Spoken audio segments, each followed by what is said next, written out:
염증이 오래 지속되게 되면은 실리콘이나 연부 조직에 박테리아가 이제 막 같은 걸 형성이 되고요. 그런 캡슐, 막이 쪼그라붙으면서 결국 피부와 연부 조직이 따라서 같이 오그라뜨리게 되면서 구축이 일어난다 보면 되겠습니다. 최대한 자기 연고를 가지고 사용을 했을 때 이물 반응이나 염증 반응 같은 것도 적고 추후에 안정성이나 모양에 대한 유지력 자체도 당연히 자기 연골이 가장 좋습니다. 그래서 자기 연고를 사용한 수술을 저는 강력 추천드리고 있습니다.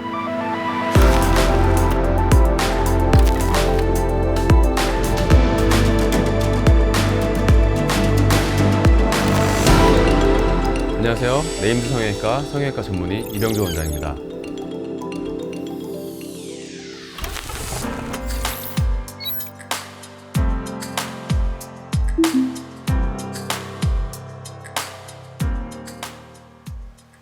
코성에 대한 부작용이라고 얘기하면은 환자분들이 가장 무서워하거나 이런 부분이 염증이라고 생각합니다. 그래서 질문을 좀 구체화 시켜보면 염증이 코성형은 유독 왜 많이 생기고 생길 때 이런 좀 무서운 결과를 초래하는지에 대해서 얘기해 보면 되는데, 동양인의 코에서는 대부분 높이려고 수술을 하게 됩니다. 코는 원래 작았는데 더 높이려고 하면 그 높인 것 자체가 코의 피부나 구조, 조직에 굉장히 좀 스트레스를 가하게 되겠죠. 밀어 올리는 느낌을 계속 받게 되고요. 그리고 그 코를 높이기 위해서 실리콘이라든지 늑연골이라든지 외부 재료 같은 게 굉장히 많이 들어오게 됩니다. 그럼 내 몸 안에 내게 아닌 게 들어오게 되고 그게 피부나 조직에 스트레스를 주게 되고, 이런 게 유독 다른 부위에 비해서 많이 부작용이 언급이 되는 게 아닐까 싶습니다.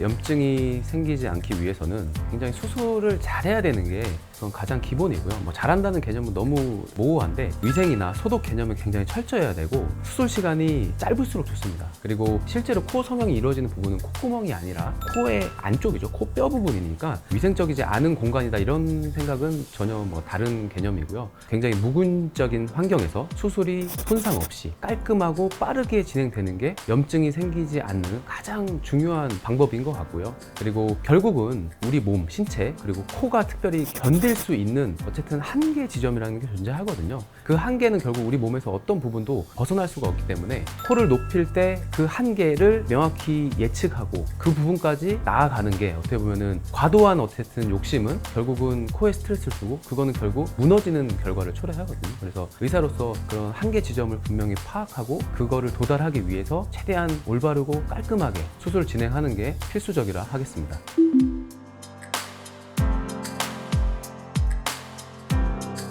구형 구축의 경우에는 이제 우리가 구축코라고 표현을 하는데, 코의 피부와 연부 조직이 약간 쪼그라들면서 코가 짧아지고 들려 보이게 되는 이런 현상을 말하고요. 이런 구축이 오기 위해서는 선행되는 과정이 있어야 되는데, 염증이 오래 지속되게 되면은 실리콘이나 연부 조직에 박테리아가 이제 막 같은 걸 형성이 되고요. 그런 캡슐, 막이 쪼그라붙으면서 결국 피부와 연부 조직이 따라서 같이 오그라뜨리게 되면서 구축이 일어난다 보면 되겠습니다. 그래서 염증이 안 생기는 게 어떻게 보면 구축코를 예방하는 가장 중요한 방법이고요. 당연하게도 수술을 하는 의사의 입장에서는 수술이 정말 올바르고 적절하게 진행이 된다면 실제로 염증의 발생 빈도는 그렇게 높지 않습니다. 그냥 실리콘이 막연하게 뭐 외부 물질이니까 염증을 일으키거나 이런 빈도수는 오히려 그렇게 많지 않고요. 실제로 코 안에 수술 후에 피가 고인다거나 뭔가 그런 염증이 생길 수 있는 선행 조건이 보통 따라오게 됩니다. 그래서 제가 보는 가장 염증을 안 일으키게 하는 방법은 최대한 자기 연고를 사용하고 외부 재료를 줄여서 하는 게 좋겠고요. 그리고 실리콘 같은 경우에는 안 쓸 수 있다면 안 쓰는 게 좋지만 실제로 콧대를 높이기 위해서는 실리콘을 써야 되는 경우가 굉장히 대다수입니다. 그래서 실리콘 때문에 염증이 생기는 거라고 저는 생각하진 않습니다. 오히려 적절하게 지혈을 하고 비중격이나 이런 부분에 피가 보이지 않는다면 실제로 염증의 발생 빈도가 그렇게 높지 않기 때문에 적절히 수술이 진행이 잘 되고 올바르게 수술을 한다면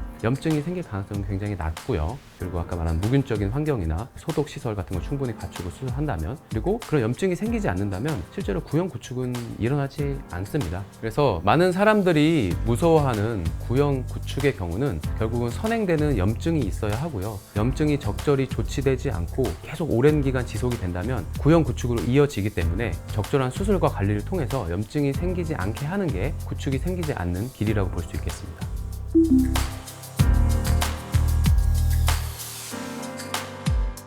우선은 재수술 같은 경우에, 그리고 뭐 예전에 구축이 왔다거나 이런 경우에는 예방적인 차원에서 코 성형의 경우에도 구형 구축약을 드시는 경우도 있습니다. 하지만 그런 경우는 많지 않기 때문에 코 성형에서 뭐 일반적인 루틴하게 구형 구축약이 처방 나가지는 않고 있습니다.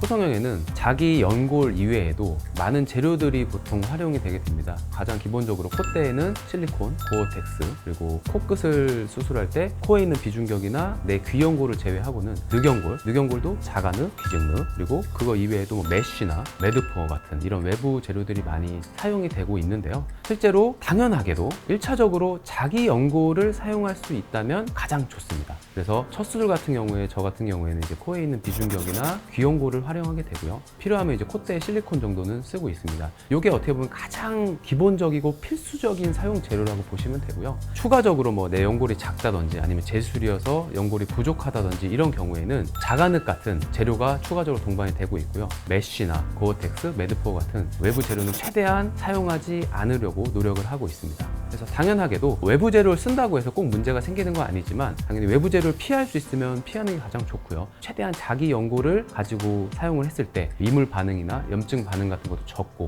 추후에 안정성이나 모양에 대한 유지력 자체도 당연히 자기 연골이 가장 좋습니다. 그래서 자기 연골을 사용한 수술을 저는 강력 추천드리고 있습니다.